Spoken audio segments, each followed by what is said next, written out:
नमस्कार। आज हमें बात करने हैं कि जो लास्ट 45 डेज़ हमारे पास बचे हैं एसएससी एमटीएस के लिए, उसमें हमारा क्या स्टडी प्लान रहेगा, हमें क्या चीज़ें कैसे पढ़नी है और क्या चीज़ें कैसे पढ़नी है, हर एक चीज़ के ऊपर हम डिटेल में बात करेंगे। बिकॉज अब ये टाइम नहीं रहा कि हम हर एक चीज़ को डिटेल में करें। अब हमें शॉर्टकट ढूंढने का जो टाइम है वो अब आ चुका है, तो वो शॉर्टकट भी बताना मेरा पूरा फ़र्ज़ बनता है, क्योंकि मैंने आपको हर एक लॉन्ग तरीका तो बताया है कि कंसेप्ट के ऊपर काम करो, ऐसे करो, डिटेल में पढ़ो। बट अब जो टाइम है वो फास्ट करने का है, हर चीज़ को एक शॉर्टकट की तरह देखने का है। बट शॉर्टकट भी जो होना चाहिए वो स्मार्ट वे में होना चाहिए, है ना। तो चलिए अब एक एक करके हर एक चीज़ के ऊपर बात करेंगे। इस वीडियो में दो ही चीज़ों के ऊपर बात करने वाले हैं हम, जनरल अवेयरनेस और इंग्लिश के लिए, क्योंकि इन दोनों से ही आपकी मेरिट आने वाली है, तो इन्हीं दोनों के ऊपर बात करने वाले हैं। सबसे पहली चीज़, जैसा कि आपको पता है कि नोटिफिकेशन के अकॉर्डिंग एग्ज़ाम डेट जो आ रही है वो 30 सितंबर हो चुकी है। 30 सितंबर से आपके 14 नवंबर के बीच में आपका एसएससी एमटीएस का एग्ज़ाम जो होगा वो कंडक्ट करवाया जाएगा इस पूरे बीच में, ठीक है। ऐसा सोचा जा रहा था कि जो एग्ज़ाम होंगे वो अक्टूबर के 15 के बाद ही होने वाले हैं, बट उससे पहले ही कंडक्ट कर दिए गए। रीज़न ये है क्योंकि उसी टाइम पे बहुत सारे एग्ज़ाम जो है वो कंडक्ट करे जा रहे हैं, ठीक है। लोड जो है जिसकी वजह से एग्ज़ाम जो है वो 30 सितंबर आ गया है। तो अगर हम आज के हिसाब से और 30 सितंबर का टाइम देखें तो उसमें हमारा 45 डेज़ बन रहे हैं। अपने दिमाग में 45 डेज़ ही सोच के रखना, चाहे एडमिट कार्ड पे कोई भी डेट क्यों ना आ जाए, ठीक है। इस बीच में कोई भी आएगी, किसी का अक्टूबर में पढ़ रहा होगा, किसी का नवंबर में पढ़ रहा होगा, तो उसके लिए तो वो फ़ायदेमंद चीज़ है। बट जिसका 30 सितंबर पढ़ रहा है उसको भी घबराने की ज़रूरत नहीं है, ठीक है। तो क्या चीज़ आपको सोचनी है कि आपको डायरेक्टली सोचना है कि मेरे पास सिर्फ 45 डेज़ ही हैं, और आपकी किस्मत के जो भी एक्स्ट्रा दिन आपको मिलने वाले एडमिट कार्ड के अकॉर्डिंग जो आपकी डेट आएगी एग्ज़ाम की, उसमें आप रिवीजन का टाइम करेंगे, ठीक है। तो 45 डेज़ के हिसाब से आपको स्ट्रेटेजी बताती हूँ, पूरा स्टडी प्लान बनाती हूँ कि क्या करना है, कैसे करना है, शॉर्टकट कैसे मारने हैं और हर चीज़ के बारे में, ठीक है। सबसे पहली चीज़ हम बात करते हैं इंग्लिश के लिए। सबसे पहले इंग्लिश को समझ लेते हैं, क्योंकि इसको स्कोर करना आसान रहता है जेएस के अकॉर्डिंग। तो इंग्लिश को समझते हैं कि इसको कैसे किया जाए। देखिए, इंग्लिश के अंदर 3 चीज़ें होंगी आपकी, ग्रामर, वोकैब एंड कॉम्प्रिहेंशन। क्या ये वो टाइम रहा है कि मैं आपसे कहूँ कि पूरी ब्लैक बुक पकड़िए और वोकैब याद करने लग जाइए? ये वो टाइम नहीं रहा है। तो अब जो आपका शॉर्टकट जो इस तरीके से लगने वाला है वो ये होगा कि वोकैब के आप 5 ईयर्स में, पिछले 5 ईयर्स में जितनी भी वोकैब पूछी गई है वो आप करेंगे। इसका एक और तरीका भी आप कर सकते हैं, आप ब्लैक बुक का यूज़ करेंगे, बट किस केस में करेंगे? ब्लैक बुक के अंदर टॉप 200 करके एक सेक्शन होता है, वोकैब के लिए टॉप 200 करके आपको एक सेक्शन मिलेगा, जिसके अंदर आपके सारी चीज़ें हो जाएंगी। इडियम हो गए, वन वर्ड सब्स्टिट्यूशन हो गए, सिनोनिम, एंटोनिम, इसमें आपको टॉप 200 करके मिलेगा। आप वोकैब के लिए सिर्फ वो याद करिए, आप किसी टीचर के ऊपर निर्भर मत रहिए। कुछ भी चीज़ें वैसे हम भी आपको प्रोवाइड करवा देंगे, जो हमारे एमटीएस की जो वोकैब रहेगी, जो बिल्कुल एमटीएस में ही पूछी गई है, वही चीज़ प्रोवाइड करने की भी हम पूरी ट्राई कर रहे हैं। बिकॉज आपको पता है कि अभी हाल ही में ऐप लॉन्च हुई है, तो बहुत सारा लोड हमारे ऊपर है। ऑलरेडी हमें बैचेस को भी मैनेज करना है, टेस्ट सीरीज पे भी काम चल रहा है, पीडीएफ के ऊपर काम चल रहा है, तो हम सोच रहे हैं कि वोकैब के ऊपर भी हमारा काम जारी है। तो जल्द ही आपको उसके बारे में भी चीज़ हम ज़रूर बताएंगे, ठीक है। तो वोकैब के लिए आप ये वाला कर सकते हैं। और बचा आपका कॉम्प्रिहेंशन एंड ग्रामर। देखिए, वोकैब के लिए तो आपका टॉप 200 मैंने बता दिया। ग्रामर के लिए आप क्या कर सकते हैं? ग्रामर के लिए जो आपका 60 रूल्स होते हैं, है ना, 60 रूल्स, 120 रूल्स, वैसे मेरे हिसाब से आपका 60 रूल्स बहुत इनफ है। एमटीएस का जो लेवल होता है उसमें काफ़ी अच्छे रूल्स नहीं देखने को मिलते हैं, तो आपको 120 रूल्स ऑफ ग्रामर जैसे वीडियोस जो होती है वो मत करिए, आप 60 रूल्स ऑफ ग्रामर करके जो वीडियोस होती है वो करते हैं। लेट्स से अगर हम ये चीज़ प्रोवाइड करेंगे तो आपको तो ऑब्वियसली पता चल ही जाएगा, ठीक है। बट अभी 60 रूल्स ऑफ ग्रामर करके आप ग्रामर को इस तरीके से कर सकते हैं। बात करें कॉम्प्रिहेंशन की, कॉम्प्रिहेंशन कोई ऐसी चीज़ नहीं है जो मैं आपको 40 दिन में बोल दूँ कि इसको कर लो और हो जाएगा, ठीक है। अब मैं ये नहीं बोलूँगी कि अब न्यूज़पेपर पढ़ के बैठ जाओ, एडिटोरियल पढ़ो, ये पढ़ो, वो टाइम नहीं रहा है, क्योंकि अब जो तरीके बताने हैं मुझे वो वैसे बताना है जो तैयारी की जा सके।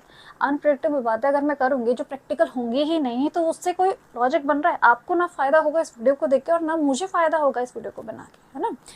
तो आपके लिए जो कॉम्प्रिहेंशन में आप ये कर सकते हैं कि आप मॉक टेस्ट लगाइए। कॉम्प्रिहेंशन के टेस्ट सीरीज़ के ऊपर भी हमारा काम जारी है। मे बी हम 20 अगस्त तक इसको लॉन्च कर दें, ठीक है। तो कॉम्प्रिहेंशन के ऊपर भी काम जारी है, तो उनके लिए बहुत बढ़िया रहेगा। आपको पता है कॉम्प्रिहेंशन 5 मार्क्स का आता है एमटीएस के अंदर, है ना। 15 मार्क्स का कॉम्प्रिहेंशन रखता है, क्योंकि हर क्वेश्चन 3 मार्क्स का, तो 5 क्वेश्चन 15 मार्क्स के। मैथ्स ठीक है, ठीक है। तो एक ही आपका आएगा, क्लोज टेस्ट ही आता है आपके लिए, ठीक है। तो कॉम्प्रिहेंशन में भी अगर हम प्रोवाइड करवाएंगे आपको कुछ चीज़, तो क्लोज टेस्ट के लिए करवाएंगे, अदरवाइज क्या पता हम वो फ्री में ही प्रोवाइड भी करवा दें, वो आपको चीज़ें आराम से पता चल जाएगी। तो आप इसके लिए मॉक टेस्ट लगाएंगे या कोई टेस्ट सीरीज ले लीजिए कॉम्प्रिहेंशन के लिए, जो कि सिर्फ MTS के लिए ही हो, क्योंकि जो भी कॉम्प्रिहेंशन की बनाई जाती है वो 3 चीज़ों को रख के बनाई जाती है। पर अगर आप क्लोज टेस्ट एंड PQRS, आपको सिर्फ क्लोज टेस्ट सीखना है। क्लियर है ये चीज़? तो ये 3 चीज़ें आपको इस तरीके से प्रिपेयर करनी होंगी। एंड में जो मैं कहूँगी कि आपको ये चीज़ ज़रूर करनी चाहिए, वो यही होगा कि जितने ज़्यादा मूक लगाएंगे, ठीक है, PYQ मूक को सॉल्व कीजिए। जितने ज़्यादा PYQ मूक लगाएंगे ना, आप स्कोर उतना ज़्यादा अच्छा कर पाएंगे। क्योंकि जब तक अच्छा मैं आपको एक चीज़ बताती हूँ, आपने 60 रूल्स ऑफ ग्रामर कर लिया, आपको समझ ही नहीं आया कि आपने उसको लगाना कैसा है। दिमाग में क्लिक होना चाहिए ना वो रूल का मतलब क्या है कि आपको किसी चीज़ का रट्टा लगाना है। जब तक आप उस रट्टे को कहीं पे अप्लाई नहीं करेंगे, जब तक आप एग्जाम में भी परफॉर्म नहीं कर पाएंगे। एग्जाम में तो वैसे इतना स्ट्रेस होता है, वो रूल्स याद आने वाले नहीं है। इसीलिए PYQ मॉक लगाइए, जितने ज़्यादा लगाएंगे ना उतना ज़्यादा फ़ायदा होगा। ये जो भी चीज़ मैं आपको बता रही हूँ कि ये आपको याद करना है ना, ये आपका 1 महीने के अंदर अंदर मैं बोल रही हूँ हार्डली कंप्लीट हो जाएगा। बस ये है, आप 60 रूल्स की कोई भी एक वीडियो देख सकते हैं, ठीक है। उसके बाद आपका जो काम है वो सिर्फ प्रैक्टिस का है। 60 रूल्स की वीडियो देखी, काम खत्म, प्रैक्टिस करते रहिए, क्योंकि वो कैसे होगी, PYQ के थ्रू होगी। ग्रामर के वो आप टॉप 200 कर लिए, याद करते रहिए, डेली का टाइम निकालिए, मॉर्निंग नोट के में इतने याद करूंगा, ठीक है, वो कर लीजिए। कॉम्प्रिहेंशन के कोई भी टेस्ट सीरीज फॉलो कर लीजिए, ठीक है। या तो आपको कोई कंपाइलेशन मिल जाता है, अगर आपको कंपाइलेशन फ्री में मिल रहा है अवेलेबल, जहाँ पे आपको हर एक चीज़, जितने भी MTS की PYQ एग्जैक्टली लिखे हुए दिख रहे हैं, और उसमें थोड़ा सा एक्स्ट्रा लेवल भी, बिकॉज टफ चीज़ भी थोड़ी बहुत आनी चाहिए, क्या पता लेवल कैसा आ जाए, है ना। इसीलिए अगर वो चीज़ प्रोवाइड करिए, सिर्फ क्लोज टेस्ट, कॉम्प्रिहेंशन में सिर्फ क्लोज टेस्ट आएगा, तो उसी चीज़ को करना होगा आपको, ठीक है। ये PQRS इन सब चीज़ों के पीछे मत भागने लगना। मेरे हिसाब से आपको इंग्लिश का पोर्शन कंप्लीट है। लेट्स सी, अगर हम कोई इससे सिर्फ काम करेंगे, कोई अगर वीडियोस बनाने की बात करूँगी, तो वो हम कोशिश करेंगे कि आपको ये चीज़ हम फ्री में ही प्रोवाइड करें। अब बात कर लेते हैं जनरल अवेयरनेस की। वीडियो में आगे चलने से पहले जो एक चीज़ मैं आपको बताना चाहती हूँ कि हमने अपनी एप्लीकेशन के ऊपर आपके लिए JKGS बैच लॉन्च किया है, जो कि SSC MTS 2024 को टारगेट करेगा। जैसे कि आपको पता है कि आपके पास सिर्फ 45 डेज़ का टाइम बच रहा है, क्योंकि 30 सितंबर से आपके जो एग्जामिनेशन है वो शुरू हो जाएंगे।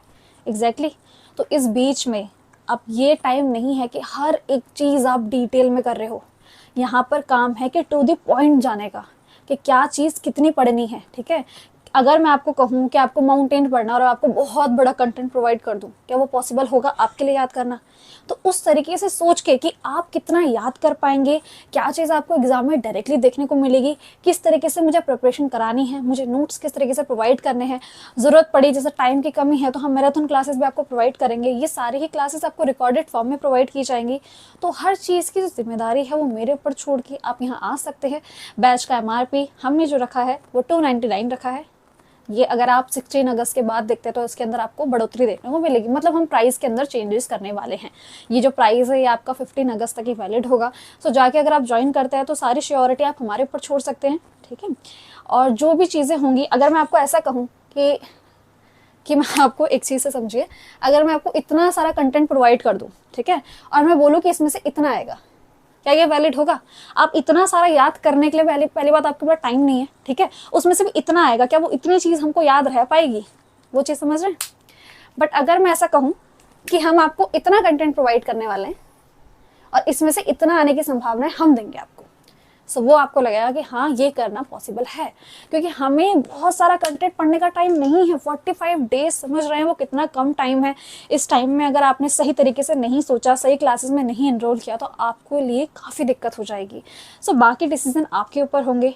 आप एप्लीकेशन का लिंक हमारे कमेंट बॉक्स में जाके देख सकते हैं, डिस्क्रिप्शन में भी आपको देखने को मिल जाएगा। अदरवाइज आप प्ले स्टोर पर या गूगल पर भी सर्च करेंगे कशिश भट्ट अकेडमी, तो आपको वहाँ देखने को मिल जाएगा। आइए बैच में एनरोल कीजिए, वहाँ पर आपको प्राइवेट ग्रुप का लिंक दिया जाएगा। आप जैसे एनरोल हो जाएंगे आपको प्राइवेट ग्रुप मिल जाएगा। आप वहाँ पे जाके, हमने टेलीग्राम पे प्राइवेट ग्रुप बनाए हैं, उसमें ज्वाइन कर सकते हैं, क्लियर है? सो जो भी तकलीफ़ें होंगी, जो भी चीज़ें होंगी, हम आपके डाउट सॉल्व करेंगे, हर एक चीज़ हम आपको प्रोवाइड करेंगे, ठीक है? चलिए अब वापस चलते हैं अपनी वीडियो में। जनरल अवेयरनेस के लिए आपको ये बेसिक सी चीज़ें पता है, ये तो बहुत बार मैं बता चुकी हूँ कि आपको क्या क्या करना है ना? इंग्लिश का खेल काफ़ी इजी है, ये आपको स्कोर दिलवाएगा, बट अगर आपको इसमें सिलेक्शन मिलेगा कि नहीं मिलेगा ये जीएस बताएगा। तो जीएस के लिए बहुत ज़्यादा मेहनत करनी पड़ेगी, ये ऐसा टाइम नहीं है कि आप कैसे करोगे, ठीक है? ठीक है, अभी जैसे कि आपको बैच के बारे में बताया गया, लेट सपोज आपको बैच नहीं लेना है, वो आपकी कोई भी कंडीशन हो सकती है, मैं उसमें कुछ भी नहीं बोलने वाली हूँ। तो क्या तरीके हो सकते हैं, ठीक है? वैसे तो बैच ले लीजिए, हर एक चीज़ ऐसी प्रोवाइड की जाएगी कि आप सोच भी नहीं पाएंगे कि मैंने जो 300 रुपये पहले ही दे देने चाहिए थे वो चीज़ में क्या खो गया, ठीक है? 300 रुपये रख के कहीं नहीं जाने वाले हो, कुछ भी नहीं होगा। अगर बहुत अच्छी प्रिपरेशन हो जाती तो बहुत बढ़िया होगा। अगर अभी सिलेक्शन नहीं हुआ लेट सपोज, बट आपके पास इतना सारा कंटेंट जो हमने रिवीजन के दौरान आपको प्रोवाइड किया होगा ना, वो आपको आगे कितना यूज़ आएगा। वैलिडिटी तो हम रख ही रहे हैं, सेव आप कर ही पाएंगे। क्लियर है? तो सबसे पहले यहाँ समझ लेते हैं static GK, geography, polity, history, science and economy, ये चीज़ ठीक है? ठीक है। करंट अफेयर, इसको मैंने अलग क्यों रखा हुआ है, ये भी यहीं पे आ जाना चाहिए। करंट अफेयर एक ऐसी चीज़ है जिसके ऊपर टाइम ज़्यादा देना पड़ता है, पर हमारा आउटपुट जो होता है वो कम आता है। इनपुट हमें ज़्यादा देना पड़ता है, आउटपुट कम आता है। मतलब कि मान लीजिए कि करंट अफेयर के जैसे कि हमारे एवरेज हिसाब से 3 क्वेश्चन आपको देखने को मिल जाएंगे। अगर आपने 6 महीने करंट अफेयर पढ़ ले, पहली बात तो वो कितना ज़्यादा टाइम मांगेगा, ठीक है? और वो चीज़ यूजफुल होगी भी या नहीं, आप किस जगह से कर रहे हो, वहाँ पे पीडीएफ अवेलेबल है भी या नहीं। तो जब हम बैच में प्रोवाइड करेंगे, आप एक कंप्लीट पीडीएफ प्रोवाइड करेंगे, लीजिए, इसे प्रिंट कर लीजिए। नहीं करना है तो हम आपको पीडीएफ प्रोवाइड भी करवा देंगे, जो प्राइवेट ग्रुप बना है उसमें भी आपको प्रोवाइड की जाएगी। तो हर एक चीज़ आपको वहाँ पे क्लियर हो रही होगी। आपको सिर्फ रीडिंग लेनी है, जस्ट रीडिंग लीजिए। अगर आपको कहीं पे फ्री में प्रीवियस ईयर मिल रहा है तो कोई दिक्कत नहीं है, मतलब प्रीवियस ईयर कह रही हूँ, करंट अफेयर अगर आपको मिल रहा है तो कोई भी दिक्कत नहीं है, उसको पूरी रीडिंग ले ली, ठीक है? बस रीडिंग लीजिए, याद करने की कोशिश मत कीजिए। पूरे दिन भर में एक बार रीडिंग ले ली, गुड टू, ठीक है? इसको साइड कर लेते हैं। अब यहाँ देखते हैं स्टैटिक जीके, ज्योग्राफी, पॉलिटी। अच्छा, ज्योग्राफी पॉलिटी के ऊपर भी क्वेश्चन आ रहा है कि मैम ज्योग्राफी पॉलिटी करा चुके हो, तो बैच में क्या होगा? देखिए, कुछ चीज़ें ऐसी होंगी जो एड ऑन हम करवाएंगे और मे बी आपको पीवाईक्यू भी प्रोवाइड करें, जो कि हमने फ्री में अवेलेबल नहीं करवाया है। वो चीज़ें फ्री में अवेलेबल नहीं की जाती है, बिकॉज आप समझ रहे हैं पीवाईक्यू मैं बोर्ड पे लिखूंगी, कैसे पॉसिबल होगा मेरे लिए भी। तो उसमें आपको एक्स्ट्रा चीज़ें प्रोवाइड की जाएंगी। ये तो ऑब्वियस थिंग है, शायद ये क्वेश्चन आपको मेरे से पूछना भी नहीं चाहिए, ठीक है?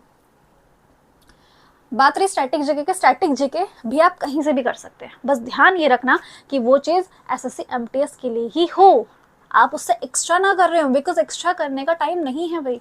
समझ रहे हैं? बेसिक टू दी पॉइंट जाने का काम है कि इतना अगर मैं कोई डांस याद कर रहा हूँ और मुझे किसी ने बता दिया कि एक डांस के सिर्फ 2 याद कर ले, तो मैं 2 ही याद करूँ।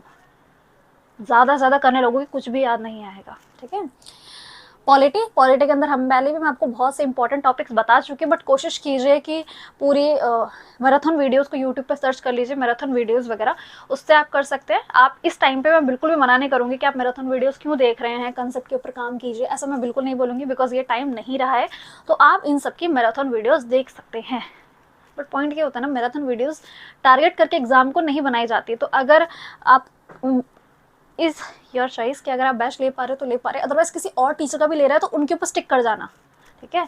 ये नहीं कि भाग रहे हो। जैसे आप मेरे कमेंट में लिख रहे हो कि मैम मैं ऑलरेडी कहीं का बैच ले चुका हूँ, कि आपका बैच भी लूँ। आप ये क्वेश्चन मुझसे पूछे क्यों रहे हो? अगर आपको लेना है तो आप डायरेक्टली ले लो, और अगर आपको नहीं लेना है तो अगर आपको उन टीचर के ऊपर ट्रस्ट है तो फिर तो क्वेश्चन बनना ही नहीं चाहिए। तो जिस टीचर का बैच ले रहे हैं उनके ऊपर ट्रस्ट कर लीजिए कि वो जो भी चीज़ें प्रोवाइड करेंगे हम बस उसे ही गोल पीने वाले हैं, ठीक है? हिस्ट्री के लिए जो हम प्रोवाइड करने वाले हैं, देखो हिस्ट्री एक बहुत वास्ट सब्जेक्ट है, तो हम आपको सभी के लिए पीडीएफ प्रोवाइड ज़रूर करने वाले हैं। क्योंकि आप वीडियो, अगर लेट्स सपोज किसी के पास इतना टाइम नहीं है कि वो वीडियोस के थ्रू जाए, ठीक है? अगर आप मैराथन वीडियोस भी आपको बैच में प्रोवाइड करते हैं तो उसमें आप नहीं जा पाओगे, तो आप क्या कीजिए, उन पीडीएफ के थ्रू आप डायरेक्टली उनको पढ़ेंगे ना तो बहुत ईजिली समझ आ जाएगा, ठीक है? साइंस के लिए भी हम कुछ ना कुछ चीज़ें प्रोवाइड करने वाले हैं, obviously important. May be science में हम पूरा सिलेबस कंप्लीट ना करवाए, पहले ही चीज़ें बता देती हूँ, पूरा सिलेबस में भी आपको कंप्लीट ना करवा जाए, टाइम के अकॉर्डिंग देखा जाएगा, बट इंपॉर्टेंट चीज़ें तो ज़रूर प्रोवाइड करूँगी। इकोनॉमिक्स को आप स्किप कर सकते हैं, ठीक है? एक क्वेश्चन आ रहा है, आप इसको स्किप कर सकते हैं, क्योंकि मोस्टली ये क्वेश्चन ईजी देखने को नहीं मिलता है। इकोनॉमिक्स का अगर बच्चे ऐसा क्वेश्चन कोई पूछ रहा हो तो फिर तो मैं बोल दूँ कि भाई बेसिक चीज़ें हैं, ज्ञात कर लो, बट ये नहीं आएगा। पर तब भी अगर बजट वगैरह कुछ चीज़ें देख लोगे तो वो सब ठीक है, बट मैं कहूँगी इकोनॉमिक्स को छोड़ ही सकते हो। तो ये सारी चीज़ें हैं। अब क्वेश्चन ये कि मैम बैच नहीं ले रहे हैं आपका, दर्द हुआ, ठीक है, बैच नहीं ले रहे हैं आपका, तो फिर तो आप ये कर सकते हैं कि आप एप्लीकेशन में जाइए, कशिश भट्ट अकेडमी एप्लीकेशन है, वहाँ पे आप ई बुक सेक्शन में जाइए, वहाँ पे नोट्स हैं। अगर आपको बैचेस नहीं लेने, नो वरीज, नोट्स हैं उनको आप बाय कर सकते हैं। अब देखिए एक बैच के नोट हिसाब लोगे तो वो पैसा उतना ही बन जाता है, बट आपकी इच्छा होगी। मैं आपको कंडीशन बता रही हूँ कि अगर आप ये चाहते हैं कि नहीं मैम आपके नोट्स मिल जाए, तो देखो उसके लिए आप एप्लीकेशन में जाके ई बुक वाले सेक्शन में जाके वो नोट्स देख सकते हैं। तो ये तरीका रहेगा। एक बार जल्दी से क्विक रिविजन ले लें। ग्रामर के लिए 60 टूल्स, वोकैब के लिए टॉप 200 ब्लैक बुक, कॉम्प्रिहेंशन के लिए कोई भी कॉम्प्रिहेंशन की टेस्ट सीरीज हम ले लेंगे या फिर हम मुक लगाना शुरू कर देंगे जो सिर्फ क्लोज टेस्ट के लिए होगा, और बाकी हम पीवाईक्यू की प्रैक्टिस करते रहेंगे जब तक हमारे एडमिट कार्ड की जो डेट लिखी हुई है तब तक वो नहीं आ जाती। क्लियर? इसमें करंट अफेयर को हम डेली दिन भर में एक बार रीडिंग ले सकते हैं, अदरवाइज मन ना करे तो ना भी लेना, क्योंकि इनपुट ज़्यादा आउटपुट कम, वो टाइम नहीं है, है ना। Static GK to the point जाने की कोशिश करना कि स्टैटिक जीके एमटीएस के लिए क्या क्या इंपॉर्टेंट है वही याद कीजिए। और वैसे पुरानी वीडियोस भी कुछ पढ़िए जहाँ पे कुछ टॉपिक आपको देखने को मिल जाएंगे। देखो सारे तो नहीं मिलेंगे, ऑब्वियसली बता रही हूँ मैं चीज़, एक दो मिल जाएंगे तो वहाँ से आपको फायदा हो सकता है। ज्योग्राफी पॉलिटी के नोट्स मैंने ऑलरेडी एप्लीकेशन के ऊपर डाल दिया, वहाँ से आप बाय कर सकते हैं, नोट्स को डायरेक्टली आप रीडिंग लेके पढ़ सकते हैं। बाकी आप किसी भी वीडियोस की ज्योग्राफी मैराथन वीडियोस देख सकते हैं, डिटेल में करने का टाइम नहीं है। मैं भी बैच में ये बिल्कुल भी नहीं कह रही हूँ कि जो बैच में दे रही हूँ हर एक चीज़ में डेली एक वीडियो, ऐसा नहीं। कुछ चीज़ें होंगी जो आपको डेली मिलेंगी, अदरवाइज हम आपको कोशिश करेंगे कि मैराथन वीडियोज़ को प्रोवाइड करें, वो मैराथन जो कि सिर्फ ऐप में ही रहेगी और कहीं अपलोड नहीं होगी, ये चीज़ भी क्लियर कर दूँ। हिस्ट्री के लिए पीडीएफ के थ्रू जा सकते हो, पीडीएफ लीजिए। पीडीएफ हम कितने पन्नों की प्रोवाइड करेंगे ये वीडियो दिमाग में देती हूँ। ज़्यादा से ज़्यादा हम कोशिश करेंगे बच्चों का प्रिंट का पैसा ज़्यादा ना लगे, तो एक ही के अंदर हम बहुत ज़्यादा कंसाइज करके लिखना शुरू कर देंगे ना। मेडिवल हिस्ट्री, एंशिएंट हिस्ट्री इसके ऊपर दे देंगे, मॉडर्न के ऊपर सोचेंगे थोड़ा डिटेल में करवाने के लिए। साइंस को थोड़ी इंपॉर्टेंट चीज़ें कर सकते हो। देखो ऑलरेडी चाहिए यूट्यूब पे आपको मिल जाएगी वीडियो जिसमें मैंने समझा रखा है कि साइंस के इंपॉर्टेंट क्या है, डायरेक्टली उनको कर लो, वरना पीवाईक्यू लगा लो, छोड़ दो, मत करो। इकोनॉमिक्स को मत छूओ। क्लियर है? देखो ये कंटेंट मैंने दोनों तरीके से बताया कि बैच में आ रहे हो तो क्या चीज़ें देने वाली हूँ, और अगर बैच नहीं लेने का मन है ना, क्योंकि मेरे को भाई ऐसा कुछ नहीं है, मेरे को पता है मेरे पास बहुत सारे स्टूडेंट हैं जो बैच नहीं लेने वाले हैं, या फिर उनको मीडियम की दिक्कत आ रही है मेरे से, कि जो भी चीज़ें हो सकती है, इसीलिए बोल दिया कि किस तरीके से अगर मैराथन भी पढ़ रहे हो, फ्री के मैराथन जो यूट्यूब पर पढ़े हुए थे उनके हिसाब से भी कैसे पढ़ना है। क्लियर है? चलिए ये सारी चीज़ों के ऊपर बात कर चुके हैं, अच्छे से प्रिपरेशन कीजिए। 45 डेज़ को बिल्कुल भी जाने मत दीजिए, ये टाइम नहीं है इनको जाने देने का। अच्छा एक चीज़, वर्स्ट केस सोचिए, थोड़ा टाइम लगेगा, बस मेरी बात सुन के जाइए। एक वर्स्ट केस सोचिए कि आपने 45 दिन तक प्रिपरेशन करी, फिर क्या? अगर आपका सिलेक्शन नहीं हुआ तो चांसेस हैं, ये मत सोचना कि नहीं है। तब क्या? तब ये होगा, तब भी आपका ये कंडीशन बनेगी कि आप एक कम टाइम पीरियड में बहुत सारी चीज़ें पढ़ चुके होंगे, आपके पास नोट्स का भंडारा होगा, आपने मैराथन वीडियो से बहुत सा ओवरव्यू ले लिया होगा। अरे मैराथन में घुसोगे, ज्योग्राफी पढ़ रहे हो तो ओवरव्यू तो मिल ही जाएगा। फिर जब 2025 के लिए प्रिपरेशन करोगे ना, तो एक ओवरव्यू के साथ करोगे कि तो मैंने पिछली बार पढ़ा था। तो ये वर्ड्स केस है, इसलिए ये मत सोचो कि 45 दिन है क्या ही हो जाएगा, बहुत कुछ हो जाएगा जिस दिन तुम उड़ गए।